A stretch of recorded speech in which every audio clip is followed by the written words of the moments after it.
I have a simple question for you.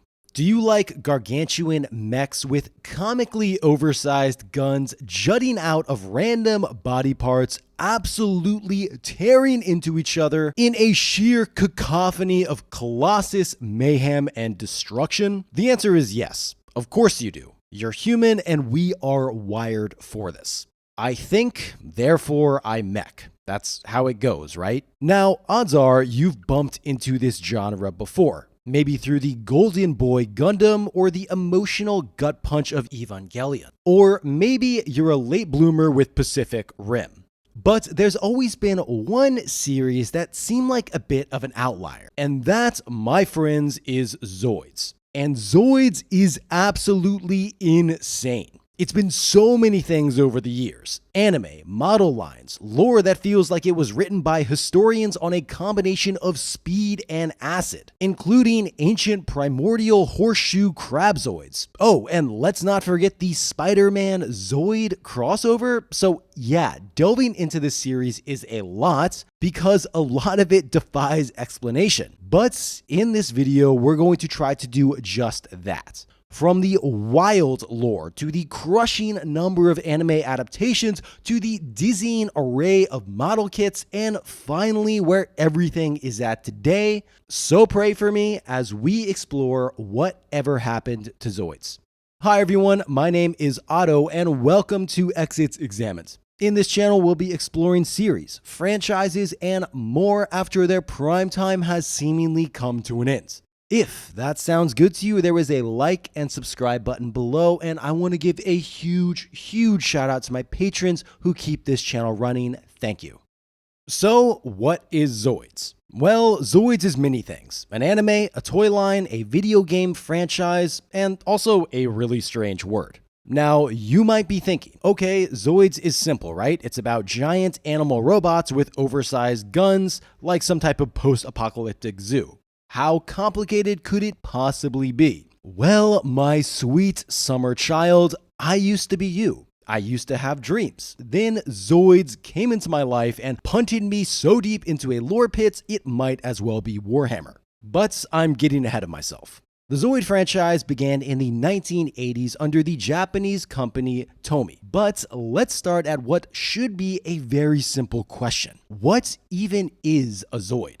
Are they alive? Are they robots? Are they piloted mechs or some kind of weird metal Pokemon? And tragically, for all of our sanity, the answer is yes, all of the above. Sometimes, it depends, which I'm going to be saying a lot in this video, so welcome to Zoid Hell. You see, each Zoid series basically exists in its own little pocket universe. There's no single timeline, just a tangle of vaguely connected continualities. But generally speaking, we can put Zoids into broad categories. First up is wild Zoids. These are the OGs and they're essentially full-on metal animals with, and this is very important, they have a Zoid core, which is essentially like their heart and soul wrapped into one, and all the important Zoidy bits go in there. Now, the next major category is combat Zoids. Now, these are what you see in most of the anime. Basically, Zoids that have been turned into industrialized, weaponized war machines. Just 300 times more emotionally disturbing. Like, congratulations, kid, your giant robot lion has a soul and it's probably screaming. Anyway, I digress. Now, these are the main two Zoid types you'll see, but there are also others out there, like block Zoids, which are essentially artificial Zoids, and organoid, which are special, rare Zoids that have the unique ability to kind of evolve other Zoids. And there's also other smaller types of Zoids kicking around as well, but the major ones you're gonna see crop up again and again are those wild Zoids and the combat Zoids. Now, all of this kind of leads to even more questions. Do they have sentience? Where do baby Zoids come from? Do Zoids bang? There are so many questions, and every last one of them comes back to the Zoid core, baby. The Zoid core keeps Zoids alive and gives them some level of awareness. Now, people can build machines around that core and control them with things like cockpits and dramatic anime shouting, but here's the kicker. the Zoid can still override the controls. So it's not really a one-way street, almost like a symbiotic relationship or sometimes a full-on power struggle. If you're thinking something like a Dreadnought from Warhammer 40k, which is this spirit trapped in a war machine prison, you're really not far off. And yes, I do think Zoid's lore is just as brutal as Warhammer, which we'll get to soon enough. As far as the wonderful world of Zoid reproduction, well, the Zoids evolved basically from wild animals, and over time they evolved to condense all their major organs into that Zoid core I was talking about, which I don't even know how to unpack biologically speaking, but anyway. When the Zoids die, they leave behind more Zoid cores, so kind of like spores. So yes, Zoids are kind of part animal, part machine, and part plant. Dude, it's a mess, but I am personally here for every minute of it, but very sad to report that there is no Zoid sex. Well, at least not for reproduction. Okay, we'll get to that later too, I guess. Moving right along, let's take a minute to meet some of these goofy little Zoid war machines so you have a better mental image in your head of what exactly we're dealing with if you haven't seen one of these for, let's say, 20 years or so. Now, of course, we've got the classic Liger, the golden boy and star of the show. And yes, I didn't even realize it was a real animal until embarrassingly late in my life, aka while doing this video. There's also Manga, basically a giant worm with treads and a cannon. Awesome stuff. Can't forget about Godzillas, which is your token Godzilla Zoid, and Elephander, which is, can you guess it? That's right, an elephant with giant guns. Shocking. But there's all types in here. We got fish Zoids, bug Zoids. Honestly, it is a Zoid buffet, and take your pick because there are literally hundreds. But one of my personal favorites is a snail Zoid called Malter, which, yes, a snail with guns, it rules. War snails for the win. So, you know that Zoids have Zoid cores, giant cannons, and hypercharged speed. But you know what they really need? That's right, a VPN. Giant war machines piloted by 12-year-olds, and none of them are encrypting their internet traffic. That is just reckless.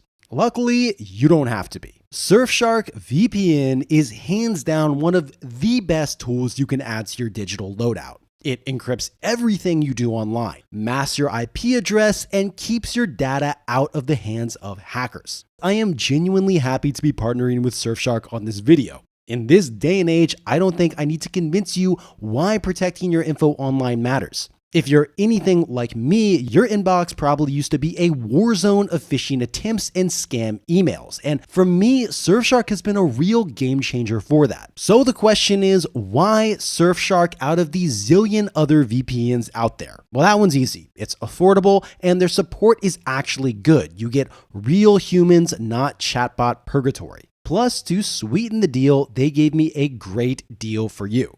So if you head to surfshark.com/exits or use code EXITS at checkout, you actually get 4 months for free. And on top of that, you'll be directly helping me support the channel, which really helps a ton. Anyway, back to Zoids. Now you might be thinking, Elephander, Rev Raptor, these are the most made up soundy names. And yes, I know that they are made up words, but this is the most out of any franchise where I've ever stopped and thought, these are really made up words. But again, I'm not even mad about it. And trust me, we're only just getting started because now we have to talk about the long, absurd, and low-key traumatic Zoids lore. Before we dive headfirst into the full chaos, you need to understand one thing, if you haven't guessed already. Nothing in Zoids is simple. There are multiple timelines, conflicting canons, and different lores depending on which version of Zoids you're looking at. But the one I'm going off, and the ones that most fans seem to consider the main or most complete version,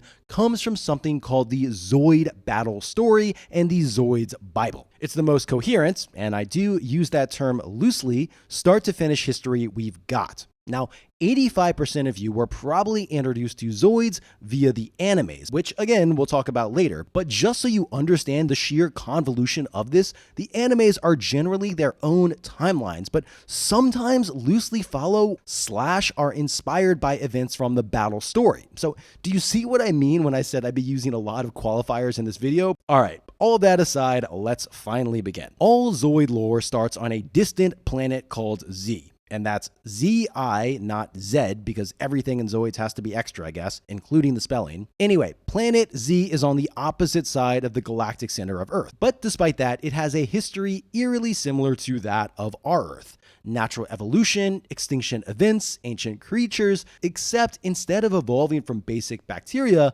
life on Z evolved from metal. And I do mean that literally, because planet Z is very heavy in metal. So the very first primeval Zoid, if you will, was, you not, a metal horseshoe crab, because apparently that's the ultimate building block of mech evolution, which I just need a drink, oh my god. Anyway, these early organisms developed in Z's oceans, rich in metallic elements, and these metal crustaceans eventually evolved into living biomechanical life forms called Zoids in all shapes and sizes. Now, there were different catastrophic events that caused a huge variety of different Zoid life, very similar to our world. But importantly, it's not just wild Zoids running around, because we've also got the creatively named Zoidians, which are basically just humans. Now, technically, they're not Earth humans, and there are some differences if you dig into the biology, which you can bet your Liger Zoids lore does, because of course it does. But for the sake of all of our sanity, when you picture Zoidians, just picture regular humans. They don't have Zoid cores, they're not machines, they're humans with a very human talent for messing everything up.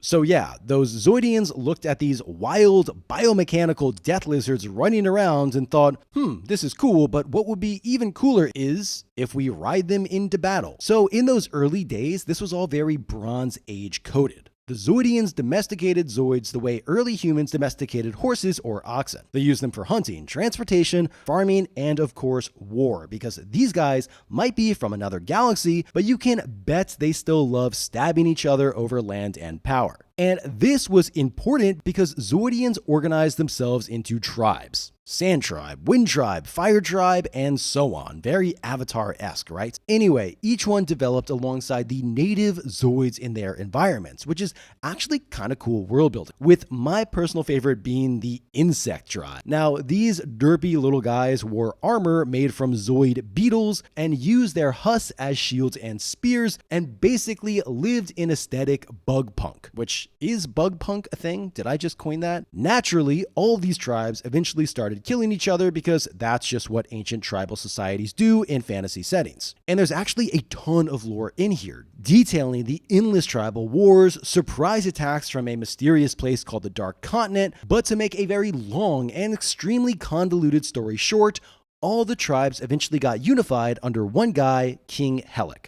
Now, King Helek basically industrializes the planet. He creates the Zoid administration, which I guess is this planet's equivalent to the DMV, but it manages everything. Zoid production, Zoid science, and Zoid military defense.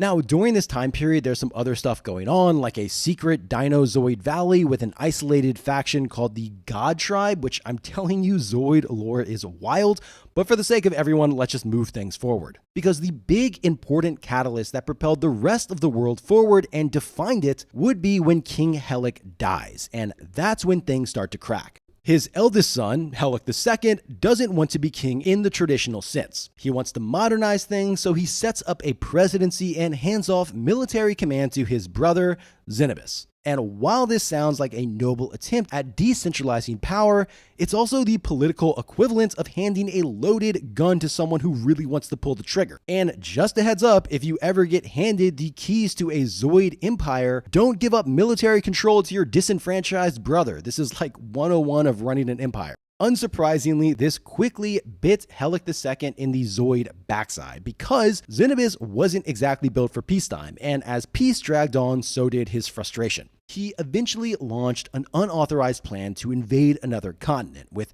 no approval from his brother and no vote from the Republic's parliament. And what followed was a pretty clear divide. On one side, you had Helek II and his allies, peace-oriented scientists, engineers, and reformers, and on the other, you got the Zenobus aligned with industrialists. So yes, for lore reasons, sure, war, but for the model side of things, this was the in-universe reason for the red team versus blue team dynamic and the different designs for each side of the Zoids. But both in the models and the lore, at the center of it all were the Zoids. Both sides had them, both sides weaponized them, and both sides pushed their technology and tactics to the limit. Okay, so we've got a brutal planet-spanning Zoid war with ancient beast machines with souls. It's already a mess. So what could possibly make this situation even worse? That's right, us, good old Earthlings. And you better believe we found a way to turn up this industrialized Zoid war machine up a notch. Didn't I tell you Zoid lore goes completely off the rails? Okay, so here's what happens. Humanity had already spread across the solar system and started doing a series of long-distance probes. Part of that was the Globally mission, which were launched across the galaxy, culminating in Globally the Third, which was a space expedition.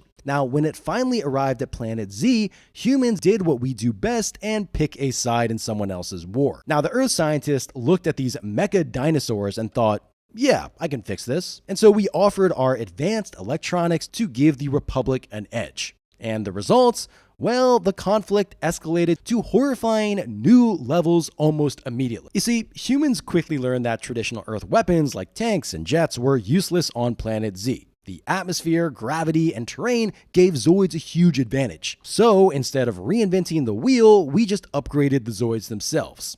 Give them lasers, railguns, AI targeting systems. We basically turned every Zoid into a walking war cry. And then on top of all of that, there was Landbury. This guy was part Elon Musk, part Alexander the Great. He was a weapons industrialist who revolutionized warfare, introducing things to Planet Z like Zoid blitzkrieg mech tactics and training soldiers to climb over their fallen comrades, which is wildly dark, right? So let's take a step back. Zoids went from noble living war beast to now hyper mechanized slaughter machines, complete with missile guidance systems and beam weapons.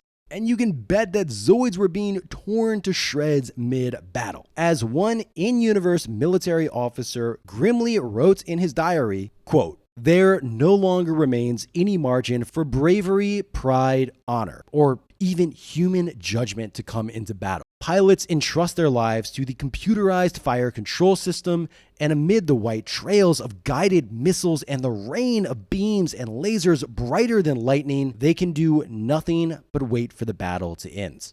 End quote. Now, if all of that still somehow isn't grim enough for you, the arms race just kept on escalating. Instead of nukes, though, we got doomsday Zoids, because what else do you need, right? The Republics rolled out the Ultrasaurus, a hulking beast loaded with armor and heavy weaponry. So the Empire countered it with the Death Soarer, and so on and so on. This was a full-on Zoid arms race, with each side one-upping the other in an endless loop of escalations with Warhammer 40k levels of carnage. And this mechanized apocalypse is even more horrifying when you realize that every single Zoid has a soul. Like, I don't think people realize how dark Zoids actually is. And then, just when you think it can't get any more catastrophic, a literal meteor hits. The war doesn't end in a ceasefire or like a kumbaya, but with a worldwide destruction event. And if that's not grimdark enough for you, I don't know what is. And it didn't even finish there. Well, kind of. Now, there were actually a few battle stories that continued the story, and some of these made the sides less morally gray and more simple good guys versus bad guys. There were also all types of crazy plot twist shenanigans involving hidden royalty and elaborate long games to run down both sides. The other battle stories include Three Tigers, Onslaught, and Rebirth Century. And Rebirth picked up right where the old battle story left off, leaping ahead to a post-apocalyptic Z nearly 30 years after the disaster. Now, if you want to go full on deep dive for Zoid lore, I'll link some of the insanity below because it truly is something. But for the sake of the video, we have to move on because there is a lot to cover with Zoids, and this is only one facet. Let's just take a moment to appreciate how completely unhinged this all is, because all of this insane, intricate, lore-packed storytelling, well, all of that was just in service of selling elaborate wind-up toys. And if you thought the model line was going to be any less confusing or convoluted, my friends, you clearly have not been paying attention, because there are different models depending on the country, endless re-releases, sublines, weird collaborations from other companies, and God help you if you try to collect them all. Now, I'm not going to be able to cover every single line because there are just too many in here, but let's do a quick run through of at least the early early years of Zoids. So way back, Zoids originated from Tomy. But before they were Tomy, they were known as Tomiyama Toy Manufacturing Company, founded by a man named, excuse my pronunciation, Ichiro Tomiyama. And Tomiyama's life was pretty wild. See, after World War II, while Japan was still reeling from devastation, Tomiyama made a name for the company by creating toy replicas of the very same bombers that had flattened his country. And somehow this sold very well in America. Now, later, they would crank out hits like Pop-Up Pirates, which, yes, that Pop-Up Pirate. Didn't think we'd be talking about that in a Zoids video, did ya? Eventually, the company rebranded as Tomy, and in the early 80s, they began work on a new line of model kits. And these would be the predecessors to Zoids called Mechabonica. Now, these looked quite derpy and did not sell well. And fun fact, in Spain, the Mechabonica line was released under the name Star Zeta, which sounds more like a mid-tier Sailor Moon villain than a toy line. And they're ultra rare now, but have some of the wildest color variants out there. Now, the bird or duck type Zoid Glidolar is especially endearing to me in this unbelievably janky aesthetic. It's just trying so hard, you gotta love it. But it is funny because you can totally see the Zoid DNA in here, and the general Zoid idea was there, they just needed a rebrand. So that's exactly what they did. So Tomy took the Mechabonica molds and rebranded them as Zoids after apparently an internal competition to rename them, and decided to add a good guy versus bad guy element and ship them to the US in late 1982, which was to be known as the Original American Release, or OAR. And this, well, this did the trick. Now, these kits came with weird little poems about the Zoids inside, and some of the Zoids included in this line were the now iconic Spider Zoid, which is still nightmare fuel, and Aqua Zoid. So this unexpected success in America would bring other releases, most notably one in Europe called the OER, the release of a few new Zoids called the Power Zoids, and finally they would try to push Zoids back in Japan. And this was to be known as the OJR, the original Japanese release. Now, under the official Zoids branding, these kits were reissued and massively expanded, and more importantly, they got a story. Now, the Zoids universe was built around that crazy epic battle story we talked about before, but importantly, this story was unique to Japan at the time because I guess Americans just don't need lore. Although apparently the European one got a comic, so I don't know. Now, throughout this period, there were other kind of sublines as well, including a 1/24 scale Zoids, and more infamously, the Robostrucks in 1985. Now, these were recolored versions of Japanese Zoids, red and blue, with sleeker aesthetics and updated names. They featured battery-powered functions and flashy commercials that just screamed 80s energy. But there was still no anime, comic, or supporting media. Now, one of the weirdest branches of this Zoid tree at the time was Starriers, a Zoids-adjacent line co-produced by Tomy and none other than Marvel Comics in 1984. Now, these were sentient robots, so no pilots, and they were built to protect Earth from solar flares in a post-human apocalypse. The lore was kind of bizarre, basically robots trying to find the last humans, but lore or not, the toys were a commercial flop, with a children's magazine calling them, quote, the least appealing robots of 1984, which brutal. Now, of course, Zoids was not slowing down, and in 1994, Tomy tried again in Europe and Asia with Zoids 2 and Technozoids in North America in 1995, and these also had some incredible commercials, but alas, just did not sell that well. So after the chaotic / golden years of the 80s and 90s, Zoids somehow just kept mutating, thriving, collapsing, and reviving again. It was kind of like clockwork. Every few years, a new Zoids line would drop, often with a fresh batch of models and lore, and more often than not, those new waves came hand in hand with the thing that probably put Zoids on the radar for most Western fans in the first place, none other than the anime. So back in the 80s, like a lot of Japanese imports, Zoids hit kids across the world like a freight train, and adaptations were a huge part of that push. Now, some people like to say, well, Zoids was just made to sell toys. Is that true? Maybe, kind of. But even if that was the goal, some of these adaptations are genuinely great. Well, some of them, anyway. So let's talk about it, because if you were like me, you probably assumed that there were only 1 or 2 animes, but my friend, just like with everything in Zoids, it's so much equal parts weirder and overwhelming than that. So in 1999, we got Zoid's Chaotic Century. And the writer on this one is kind of a big deal. We're talking someone who worked on Gundam, Inuyasha, and Dragon Ball Z, certified anime royalty. And what's extra cool is that the Zoids in the show are straight up one-to-one versions of the model kits, like they 3D scan them in. As far as the story, it was loosely based on the earlier battle story lore, but as with everything with Zoids, it refuses to be that simple. It's technically its own story and own universe, borrowing bits and pieces from the model lore and remixing them into something new. Our protagonist is Van Flyheight. Yes, really the most anime of all anime names, who stumbles across an organoid, that evolver-type Zoid we talked about earlier.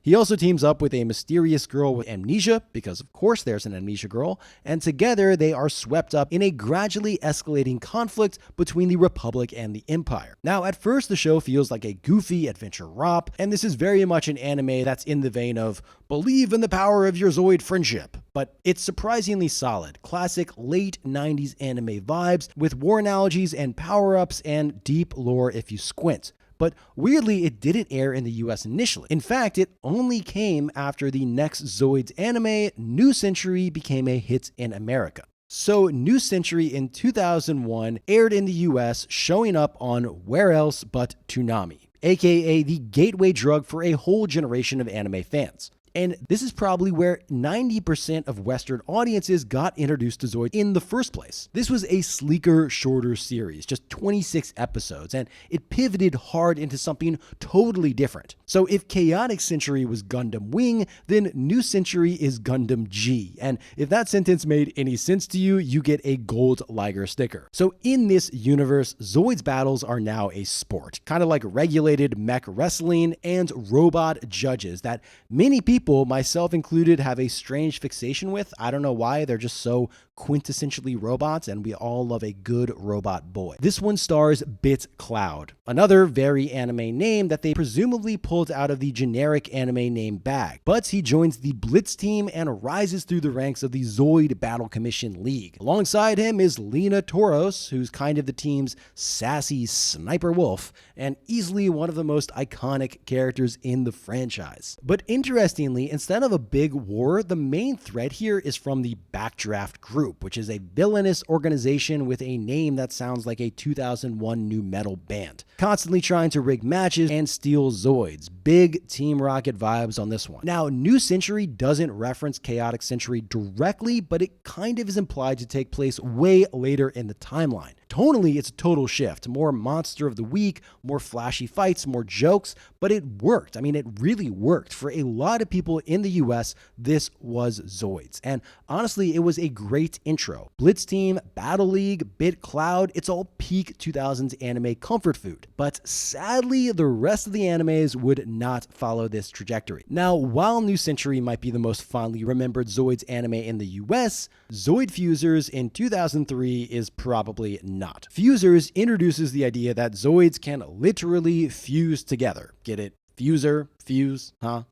Two Zoids combine into one stronger, usually flashier, and sometimes bizarrely mismatched color Megazoid. Maximalism is in and logic is out. Fusers aired halfway through in the US before getting pulled, but it did run to its completion in Japan. And surprisingly, despite the gimmicky vibes, the show does get really dark at times. That said, not everyone loves this one. The story didn't quite land, and the animation done by Tokyo Kids feels clunky and weirdly plasticky. But if you're in it for the wild designs and off-the-rail concepts, Fuser definitely delivers. Then we got something different, again with Zoid Genesis in 2005. Now this one goes full post-apocalyptic. Genesis is set on planet Z long after a cataclysmic event called God's Fury, which why are there so many cataclysms in the Zoid universe? Answer, Zoids is hell. The series feels completely different from what came before. Zoids are kind of ancient relics here, but I do respect this one for taking the series in such a new direction. But unfortunately, that would be it on the anime side for quite a while, because we wouldn't get a new one until Zoids Wilds in 2018. Now, this one was a full reboot that feels very Pokemon and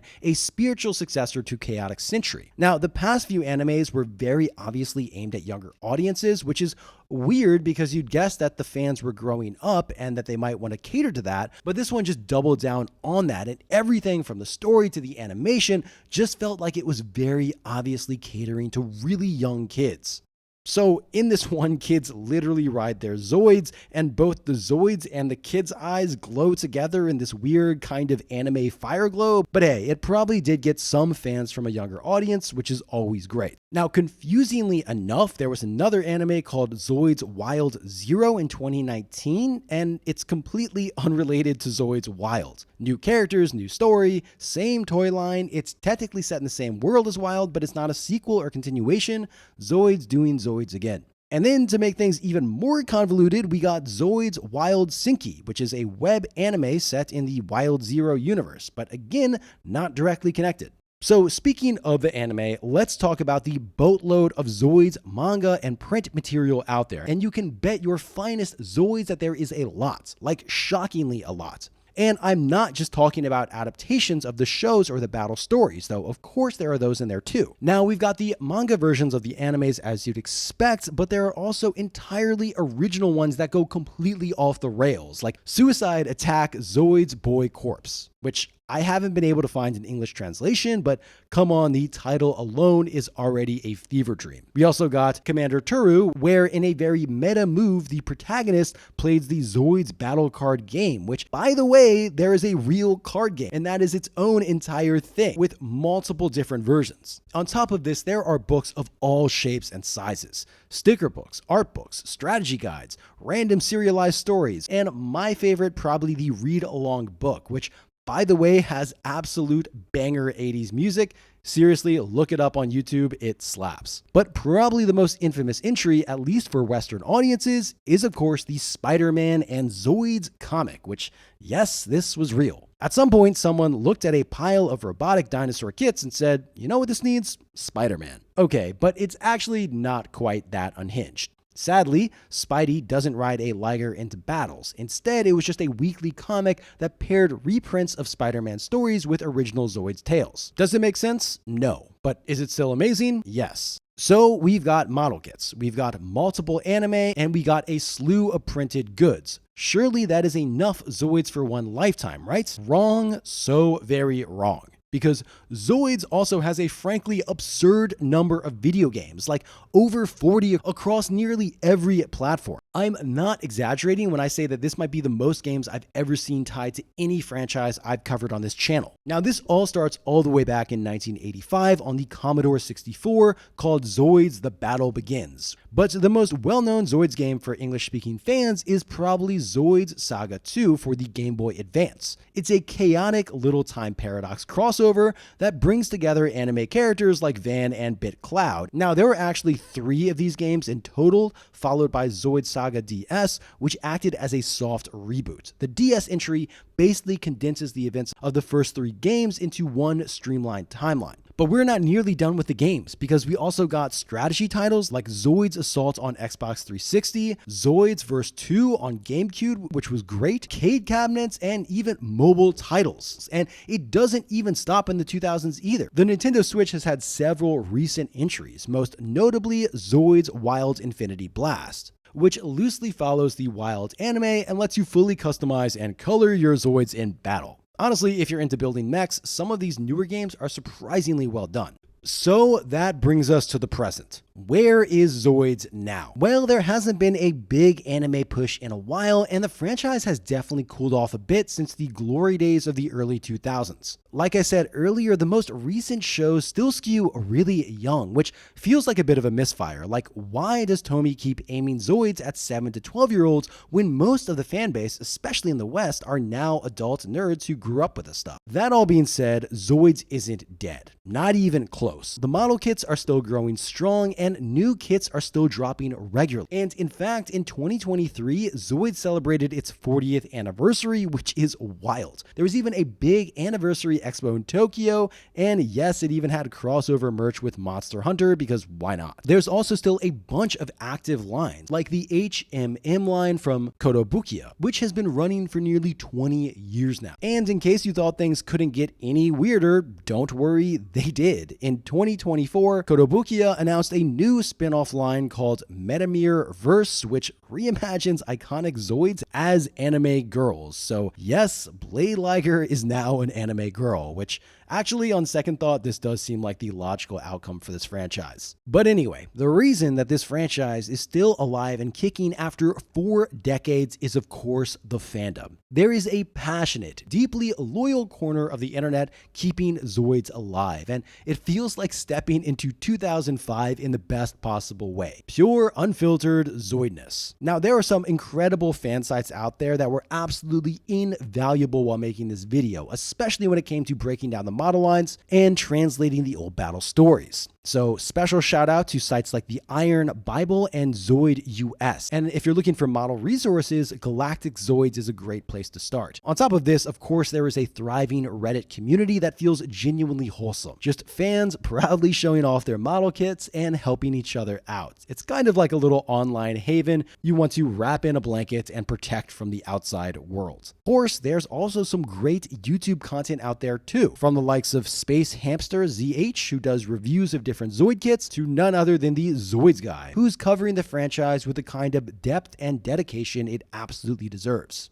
So this all begs the question, why has this weird robot animal Zoid stuff continued to thrive 40 years later? And I think the answer is kind of simple. There's just something primal in all of us that loves giant animal-shaped mechs with absurd guns strapped to their backs going absolutely feral on each other. Honestly, if you can't find the joy in that, what is the point of being alive? Now, yes, media is overflowing with mechs, they're everywhere, but Zoids feels special. The animal mech hybrid angle is surprisingly underused in the grand mecha pantheon, and Zoids takes that idea and runs wild with it. And the designs are just bold, weird, and instantly recognizable. On top of that, there's just so much to it. So many kits, so much anime, so much lore, and if you're into Zoids, it is a bottomless well of content. You could easily spend a lifetime just trying to collect or make sense of it all. Or maybe it's just that people really like mecha animals with giant guns. So